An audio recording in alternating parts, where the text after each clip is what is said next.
آج ہم سلامتی کونسل سے مطالبہ کرتے ہیں کہ اپنی قراردادوں پر عمل کروائے اور کشمیریوں کو ان کا حق دلوائے، کشمیریوں کو بھارت کے ظلم و جبر سے آزاد کروائے۔ ہم اپنے کشمیری بھائیوں سے مکمل یکجہتی کا اظہار کرتے ہیں اور ان کو خراج تحسین پیش کرتے ہیں۔ یہ بات چیئرمین اورنگی ٹاؤن حاجی جمیل ضیاء نے 5 فروری کے حوالے سے یوم کشمیر یکجہتی کشمیر ریلی کی شرکت سے بات چیت کرتے کہی۔ Town municipal corporation Orangi town کے زیر اہتمام یوم یکجہتی کشمیر ریلی کا انعقاد کیا گیا۔ ریلی اورنگی ٹاؤن آفس سے شروع ہوئی اور 5 نمبر چورنگی اور اورنگی ٹاؤن سے ہوتی ہوئی ٹاؤن آفس پر واپس اختتام پذیر ہوئی۔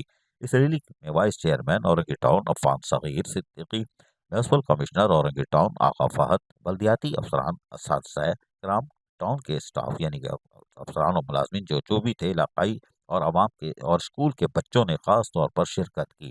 اس موقع پر ٹاؤن چیئرمین حاجی جمیل ضیاء نے ریلی کے شرکا سے مخاطب ہوتے ہوئے کہا کہ ہم کشمیری بھائیوں کو یقین دلاتے ہیں کہ ہم آزادی تک ان کا ساتھ ہیں اور وہ دور ہی نہیں ہے جب کشمیری بھائیوں کے ساتھ ان کی آزادی کا جشن منائیں گے۔ قائد اعظم محمد علی جناح نے کہا تھا کہ کشمیر پاکستان کی شہرگ ہے اور پاکستان نے ہمیشہ اپنی شہرگ کی حفاظت کی ہے۔ ہم اپنے نہتے کشمیری بھائیوں کے ساتھ کھڑے ہیں اور اقوام متحدہ سے مطالبہ کرتے ہیں کہ وہ اپنی قراردادوں پر عمل کروائے اور کشمیریوں کو بھارت کے ناجائز قبضے سے آزاد کروائے۔ Voice chairman Orangi town Affan Saghir Siddiqui نے کہا کہ ہم خون کے آخری قطرے تک کشمیری بھائیوں کے ساتھ کھڑے رہیں گے۔ ماشاءاللہ۔ میونسپل کمشنر آغا فہد نے کہا کہ کشمیری قوم نے 19 جولائی 1947 کو یہ کہہ دیا تھا کہ ان کی منزل پاکستان ہے۔ پاکستان مظلوم اور بہادر کشمیریوں کی ہمیشہ اخلاقی، سیاسی اور سفارتی حمایت جاری رکھے گا۔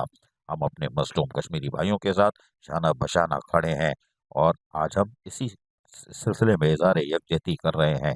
عزیز عارف، KBS بلدیاتی نیوز کراچی۔ ایسی ہی خوبصورت ویڈیوز فیوچر میں حاصل کرنے کے لیے ریڈ بٹن پر کلک کر کے اور بیل آئیکن کو پریس کر کے ہم سب کے سبسکرائبر بننا مت بھولیے۔